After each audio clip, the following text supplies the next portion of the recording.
শিশুর জীবন বাঁচাচ্ছে Iran uranium দিয়ে। তেহরানের এই রাসায়নিক উপাদানটি বিশ্বের জন্য হুমকি কেন বলছে আমেরিকা? 9 লাখ টাকা ছাড়িয়ে গেছে বিশ্বকাপ ফুটবল ফাইনালের একটি টিকিটের দাম। অন্য ম্যাচ দেখতে গুনতে হবে কয়েক লাখ টাকা। কেন এত দাম? আসসালামু আলাইকুম, দেখছিলেন Bangla vision world news headline. শুধু মিসাইল বা ড্রোন নয়, বরং আরো ধারালো শক্তিশালী নতুন নতুন মরণাস্ত্র দিয়ে আমেরিকাকে কাবু করছে বিশ্বের নয়া পরাশক্তি ইরান। কি সেগুলো? এ নিয়ে থাকছে পরপর দুটি প্রতিবেদন। এবার ইরানের হামলায় বিপর্যস্ত আমেরিকার তেল ও গ্যাস স্টেশন। কোনো বোমা বা মিসাইল নয়, বরং সাইবার হামলা চালিয়ে আমেরিকার জাহাজ, হাজার হাজার পেট্রোল পাম্প ও গ্যাস স্টেশনের ডিজিটাল নিয়ন্ত্রণ নিয়েছে ইরানের সাইবার যোদ্ধারা। বড় ধরনের বিস্ফোরণ না হলেও যে কোনো গ্যাস লিক বা ঘাটতির তথ্য লুকিয়ে রেখে যে কোনো মুহূর্তে বড় বিপর্যয় ঘটানোর ক্ষমতা এখন ইরানের সাইবার যোদ্ধাদের হাতে। আর এর মধ্য দিয়ে কি প্রমাণ হচ্ছে? ইরানের নয়া নেতৃত্ব শুধু অস্ত্রের হুঙ্কার নয়, বরং আধুনিক প্রযুক্তি দিয়ে একেবারে নাজেহাল করতে পারে বিশ্বের সবচেয়ে ক্ষমতাধর দেশ আমেরিকাকে। কি বলছেন বিশ্লেষকরা? হাফিজুল ইসলামের ডেস্ক রিপোর্টে থাকছে বিস্তারিত। আমেরিকার জ্বালানি ব্যবস্থার উপর নীরবে থাবা বসিয়েছে ইরানি হ্যাকাররা। দেশটির একাধিক রাজ্যের পেট্রোল পাম্পে হাজার হাজার গ্যালন জ্বালানি তেল জমা রাখার ট্যাঙ্কারগুলো হঠাৎ করেই যেন চলে গেছে অদৃশ্য শত্রুর নিয়ন্ত্রণে। কোনো স্পাই এজেন্ট কিংবা সমরাস্ত্র দিয়ে নয়, বরং ইন্টারনেটের মাধ্যমে গ্যাস স্টেশনগুলোর ডিজিটাল হিসাব নিকাশের উপর নজরদারি চালাচ্ছে তেহরানের মদতপুষ্ট হ্যাকার গোষ্ঠী। মার্কিন গোয়েন্দা সংস্থার আশঙ্কা, গ্যাস স্টেশনের স্বয়ংক্রিয় মনিটরগুলোতেই মূলত ঘটেছে হ্যাকার অনুপ্রবেশের ঘটনা। তবে চমকে ওঠার মতো বিষয় হলো, হ্যাকারদের জন্য এই কাজটি ছিল অত্যন্ত সহজ। কারণ বহু স্টেশনে তেল মাপার ডিজিটাল মনিটরগুলো ইন্টারনেটের সাথে যুক্ত থাকলেও সেগুলোতে কোনো পাসওয়ার্ড দেওয়া ছিল না। ট্যাঙ্কের তেল চুরি বা নষ্ট করতে না পারলেও স্ক্রিনের হিসাব এবং রিডিং ওলটপালট করে দিতে পেরেছে হ্যাকাররা। এই ঘটনায় যুক্তরাষ্ট্রের কোনো গ্যাস স্টেশনে বিস্ফোরণ বা সরাসরি ক্ষতি হয়নি ঠিকই, কিন্তু নিরাপত্তা বিশেষজ্ঞরা ঘটনাটিকে হালকাভাবে নিচ্ছেন না। তাদের মতে, জ্বালানি মাপার মনিটর ও এর নিয়ন্ত্রণ হ্যাকারদের হাতে থাকার মানে হলো বড় বিপদের আশঙ্কা। কারণ মাটির নিচে থাকা ট্যাঙ্কে যদি কোনো মারাত্মক গ্যাস লিক বা তেলের ঘাটতি তৈরি হয়, স্ক্রিনের রিডিং স্বাভাবিক রেখে বিষয়টি সম্পূর্ণ লুকিয়ে রাখতে পারে হ্যাকাররা। এর ফলে কোনো রকম সতর্কবার্তা ছাড়াই হঠাৎ করে ঘটে যেতে পারে ভয়াবহ বিপর্যয়। ইরানের সাইবার ক্ষমতাকে একটা সময় রাশিয়া বা চীনের চেয়ে দুর্বল ভাবা হতো, কিন্তু আমেরিকা ও ইসরায়েলের বিরুদ্ধে চলমান যুদ্ধকালীন পরিস্থিতিতে অনেক বেশি আক্রমণাত্মক ও বিপজ্জনক হয়ে উঠেছে তেহরান। মার্কিন কর্মকর্তাদের মতে, সাইবার জগতের ডিজিটাল ধোঁয়াশা বা আনট্রেসেবল অ্যাটাকের কারণে ফরেনসিক প্রমাণ পাওয়া কঠিন, আর নিশ্চিত প্রমাণ না থাকায় হ্যাকারদের শতভাগ শনাক্ত করাও প্রায় অসম্ভব।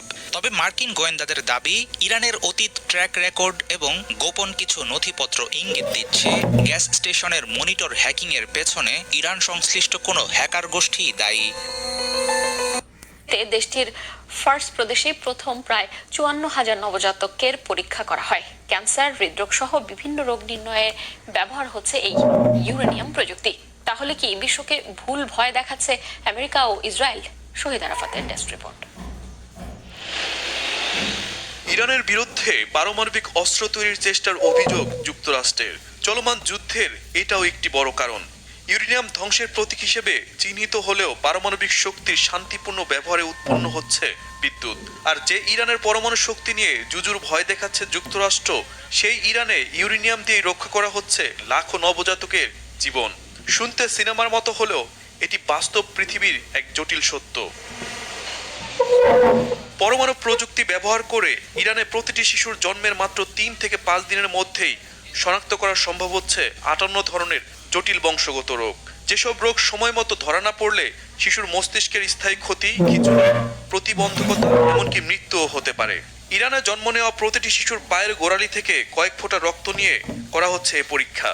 এক সময় যেখানে মাত্র 3টি রোগ শনাক্ত করা যেত, সেখানে আজ অ্যামিনো অ্যাসিড সমস্যা, fatty acid oxidation disorder, urea cycle ত্রুটি সহ আরো বহু জটিল রোগ ধরা পড়ছে আধুনিক পারমাণবিক প্রযুক্তির মাধ্যমে। এই পরীক্ষার পেছনে কাজ করছে ট্যান্ডেম মাস স্পেকট্রোমেট্রি প্রযুক্তি। আর বিশেষজ্ঞদের মতে এই প্রযুক্তির জন্য দরকারি রেডিও আইসোটোপ তৈরিতে সমৃদ্ধ ইউরেনিয়ামের গুরুত্বপূর্ণ গুরুত্বপূর্ণ ভূমিকা রয়েছে। ইরান দাবি করছে তাদের 60% সমৃদ্ধ ইউরেনিয়াম ব্যবহার করা হচ্ছে মলিবডেনাম 99 উৎপাদনে, যেখান থেকে তৈরি হয় টেকনেশিয়াম 99M, যা ক্যান্সার, হৃদরোগ সহ বিভিন্ন রোগ নির্ণয়ে সারা বিশ্বে ব্যবহৃত হয়। বিষয়টা অনেকটা আগুনের মতো। একই আগুন সবকিছু পুরো ছাই করে দিতে পারে, আবার সেই আগুনের তাপেই তৈরি হয় আমাদের রান্না। প্রযুক্তিও ঠিক তেমন, ব্যবহারই ঠিক করে সেটি ধ্বংসের প্রতীক হবে নাকি জীবনের। বর্তমান ইরানে লাখ লাখ শিশুর স্ক্রিনিং হচ্ছে সম্পূর্ণ বিনামূল্যে। শুধু ফার্স প্রদেশেই বছরে প্রায় 54,000 নবজাতকের পরীক্ষা করা হয়। বিশ্ব যেখানে পারমাণবিক শব্দ শুনলেই বোমার ছবি কল্পনা করে, সেখানে ইরান সেই প্রযুক্তি দিয়ে হাসপাতালের বিছানায় নতুন জীবনের আশা খুঁজছে। Shahid Arafat, Bangla vision, news desk.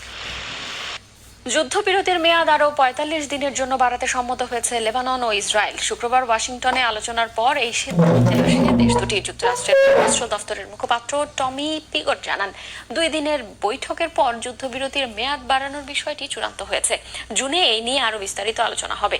Israel ও দেশগুলোর ডেস্ক রিপোর্টে জানাচ্ছেন ইমরান মাহমুদ। ভাবা যায় বিশ্বকাপ ফাইনালের একটি টিকিটের মূল্য বাংলাদেশি টাকায় 9 লাখের বেশি। ব্রাজিল বা আর্জেন্টিনার গ্রুপ পর্বের ম্যাচের টিকিটের দাম 3 লাখ টাকারও বেশি। ফলে এবারে বিশ্বকাপ খেলা দেখার স্বপ্ন সাধারণ মানুষের জন্য অনেকটাই ফিকে হয়ে গেছে।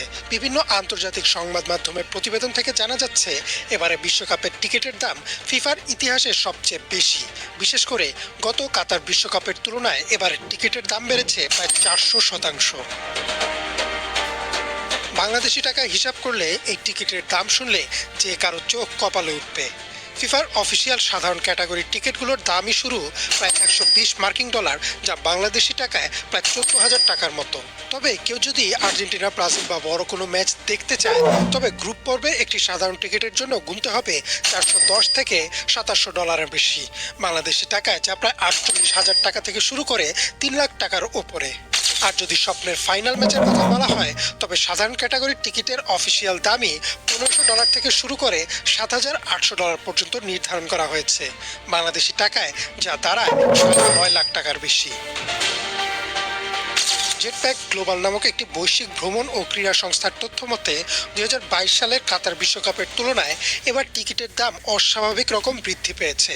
কাতার বিশ্বকাপে গ্রুপ পর্বের সবচেয়ে কম দামি সাধারণ টিকিটের দাম ছিল মাত্র $70, যা এবার বেড়ে দাঁড়িয়েছে $120, অর্থাৎ সাধারণ টিকিটের দাম প্রায় দ্বিগুণ হয়ে গেছে।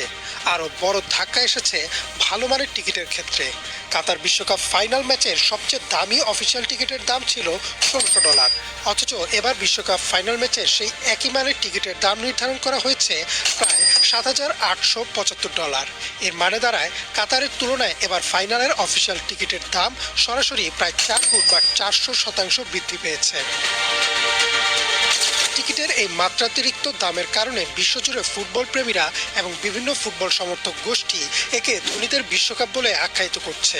সাধারণ মধ্যবিত্ত বা নিম্নবিত্ত ফুটবল ভক্তদের পক্ষে এত টাকা দিয়ে টিকিট কেনা অসম্ভব।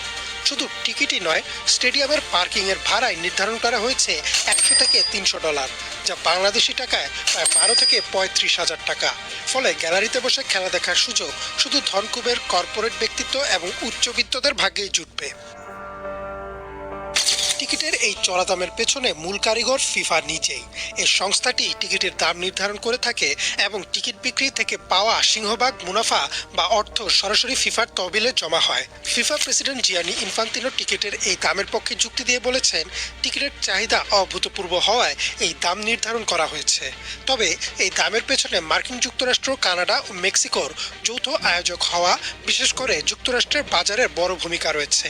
মার্কিন যুক্তরাষ্ট্রের ক্রীড়া সংস্কৃতিতে ডাইনামিক প্রাইসিং বা চাহিদা অনুযায়ী টিকিটের দাম ওঠানামা করার একটি নিয়ম রয়েছে। চাহিদা বাড়ার সাথে সাথে টিকিটের দাম স্বয়ংক্রিয়ভাবে জ্যামিতিক হারে বাড়িয়ে দেওয়া হয়। তাছাড়া আমেরিকার স্টেডিয়ামগুলোর অত্যাধুনিক সুযোগ সুবিধা এবং সেখানকার মানুষের উচ্চ ক্রয় ক্ষমতাকে মাথায় রেখে ফিফা এবারের টিকিটের দাম নির্ধারণে চরম কর্পোরেট মনোভাব দেখিয়েছে বলে মনে করছেন বিশ্লেষকরা।